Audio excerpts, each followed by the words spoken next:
Hey, it's Rachel, and I've been helping parents for a decade now, and I can tell you that the number one question I get asked is, how do I get my kids to listen to me when I ask them to do something they're supposed to do?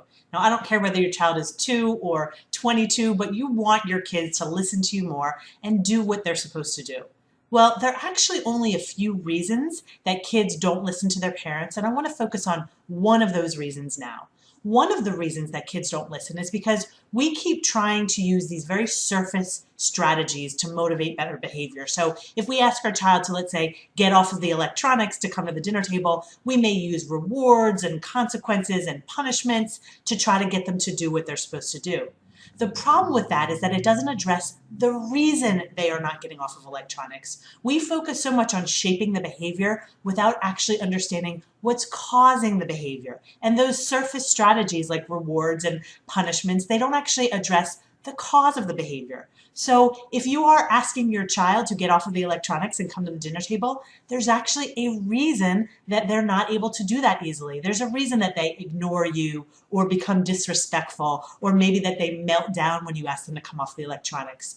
The reason is because the human brain actually doesn't easily transition, especially once it's engaged in an activity. So this is actually true for you as well.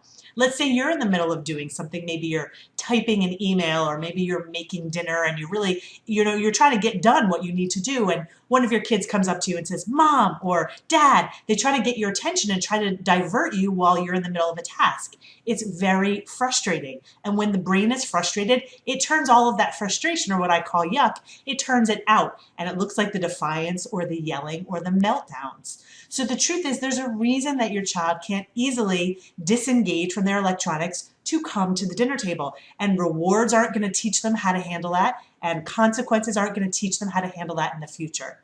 So now that we know that there's a reason, what do? Just say, forget it. Well, they can't transition, so I'm never going to ask them to come to the dinner table? Of course not, because many of you already know that I believe in really firm parenting and setting those firm boundaries. So what we do instead of just throwing our hands up is we actually give kids the tools to do what they're supposed to do. We can actually teach kids how to transition even when they're engaged in something so that they will go do something else. So there are a few ways to do that, but one really simple way to teach your kids to transition is to notice what they're in the middle of and ask them about it as you help them transition to the next place. So if your child is on their electronics and they're playing a video game, you could go over there and say, "Hey, wow, you're on level 4 of your game. How did you get there? What did you have to do in order to get to level 4? And all of a sudden, you're allowing their brain to remain a little bit engaged, so they're talking to you about it as they're walking to the dinner table. And it actually helps their brain transition, so they're less frustrated. So when you give kids tools to do what you ask, instead of just trying to shape their behavior and get them to do what you want, they're actually much more likely to listen to you because they know how to follow the boundaries that you've set. So if you have any questions about this, if you need any tools or understanding of why your kids are doing what they're doing, reach out to me at any time at rachel-bailey.com. I'm happy to give you the tools that you need to give them the tools that they need to do what they're supposed to do. I look forward to seeing you next time. Take care.